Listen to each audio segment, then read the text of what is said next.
Welcome to Make Possible Bitesize, a weekly podcast brought to you by Permutive, championing change in publishing, advertising and beyond. Each episode, we chat to an inspiring guest about their careers, their lives and how they're making change possible.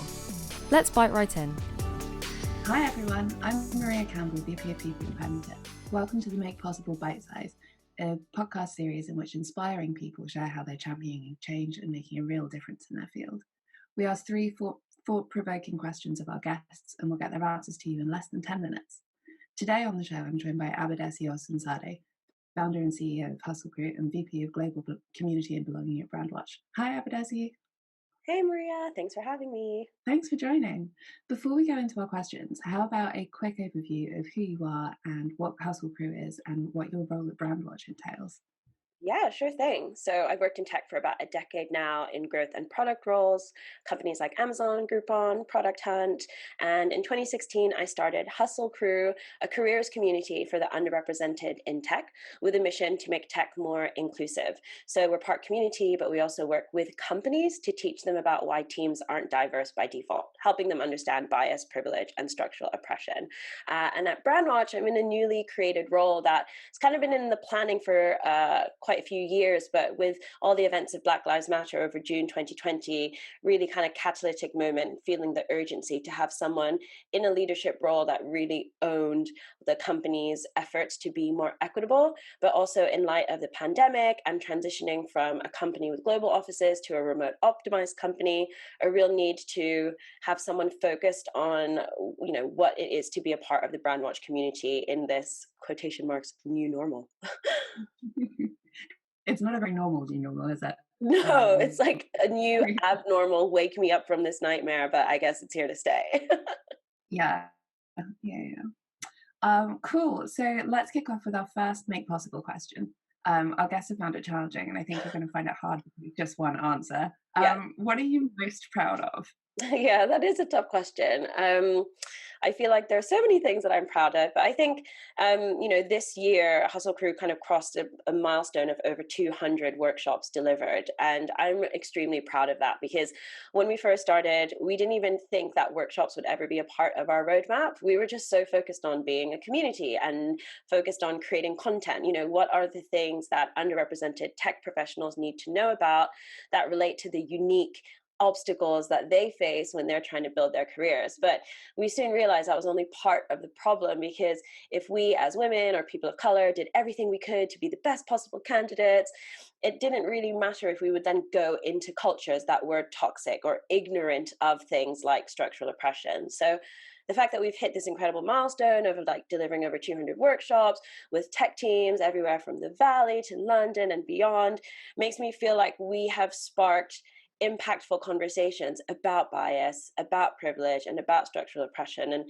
that's really, to me, what feels really powerful and feels incredible. I think a lot of the time when we think about exclusion in tech or any of the types of discrimination and prejudice, we always put the onus on the group most affected. So often when we think about racism in tech, we immediately start thinking about Black people and, the lack of Black talent or the lack of Black leadership. What's always missing from that conversation is what the gatekeepers are doing. Like, what about people who have the power to hire people at a board level, at an exec level, even at an individual contributor level? What are they doing to check their individual bias? What are they doing to be anti-racist? I think the fact that we've done all those workshops and given people an opportunity to embrace the discomfort that comes with exploring individual privilege makes me feel really proud. Yeah, because so much of that is about moving the discomfort, right? Making your environment stop being a place which is really uncomfortable for women and people of color to operate in, and actually putting the discomfort on their dominant group. Exactly. And that's how we drive change. I feel really strongly that people should feel less embarrassed about the lack of diversity in their team and more embarrassed about their inability to say the word racism or their inability to call out anti-Blackness in their policies, or, to be honest, even in the media and pop culture they consume.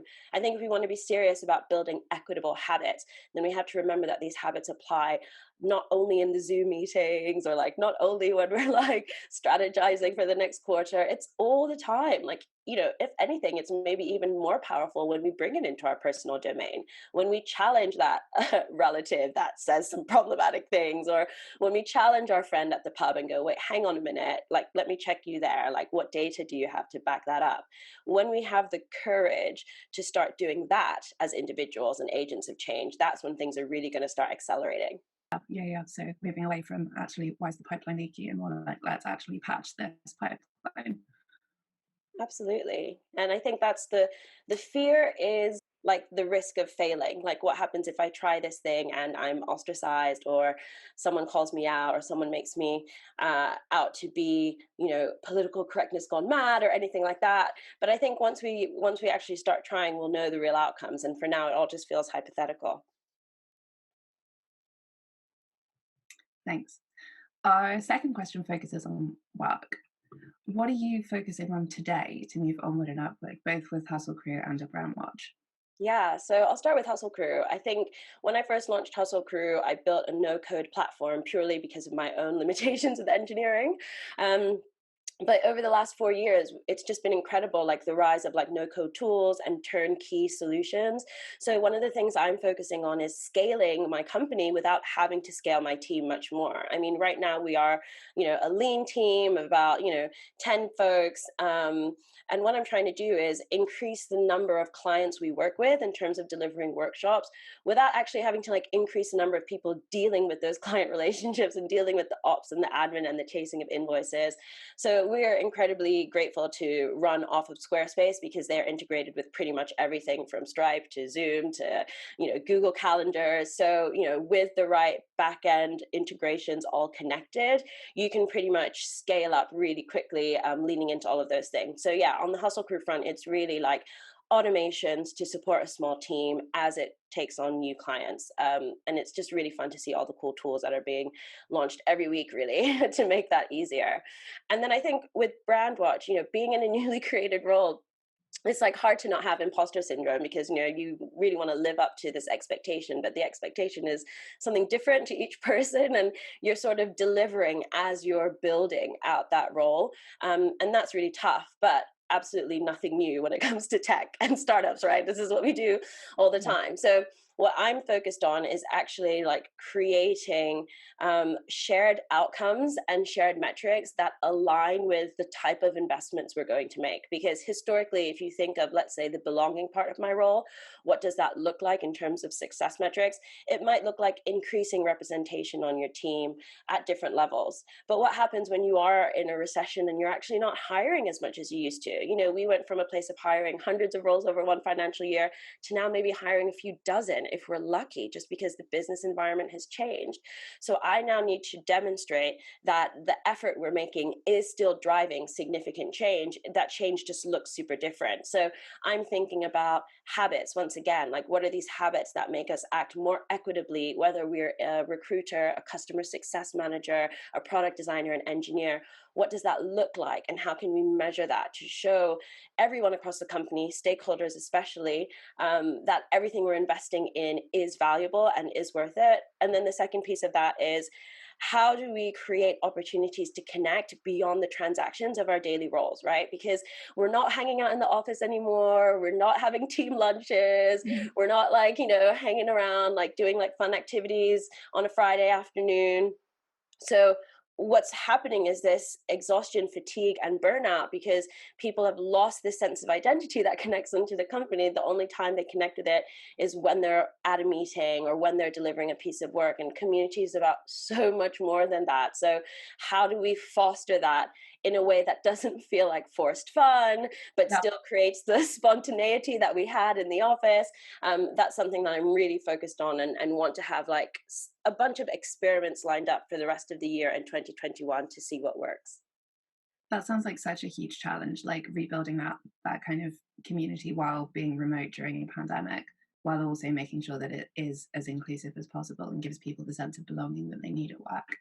Absolutely. And I think the goal ultimately will be to have like almost a menu of options, because people have different challenges when they're in their new work environments, whether that's children or other types of dependents, whether that's like noise issues, whether that's Wi-Fi connection issues. We have to understand that like that level playing field of the office environment isn't a guarantee anymore. So we need to let people basically opt in when it makes sense for them to, in a way that also makes sense for them to. And then the challenge becomes, okay, can we free up the resources and the time to make this menu of community community engagement things available? Our third and final question for today's show is, what has been your kind of guiding light or philosophy in making all of these things possible through your career? Yes. I think for me, it's always really important to basically like focus on like the positive or maybe even like fun part of like anything, even the most difficult thing. Like I'm a big believer that the joy comes from the journey, like, you know, not the destination. It comes from the efforts, not necessarily the solution. And I think especially in the kind of work I do, community and belonging, which compared to other parts of tech, like, you know, shipping code or like, you know, filling open headcount, can sometimes feel a bit like nebulous. Like it's all the more important for me to really like bring people into an exciting narrative, like get them to understand like what the story we're telling is and what the story we want to tell is, and basically like what the power of that story can be in as positive a way as possible, because that's how I can really get people to feel excited and feel engaged. A lot of people that operate in my line of work, especially when I think of the belonging side, can kind of fall a bit too far into like, you know, lecturing people on ethics and, you know, make wagging fingers and like, you know, what's right and what's wrong. And you know, the unfortunate reality is like we don't have tons of data sets and proven templates for success that we can just like lean into and roll out. So that means it does take a bit of like vulnerability to just be like, I'm going to try this, but it might not work, but please let's just, you know, find a way to make it happen and go from there. So yeah, just always finding a way to keep folks positive, even in the face of failure or even in the face of uncertainty, is something that's always been helpful. Amazing. That was fantastic, Abadesi. Thank you so much for sharing your thoughts with us. I really hope you enjoyed this as much as I did. Absolutely. Thanks for having me. Cool. So that leaves with me thanking all of our listeners and viewers for tuning in to Make Possible Bite Size. We'll be back next week with another inspiring guest talking about what they do to champion change, think in exciting new ways and make a difference to the world. Thank you. Bye.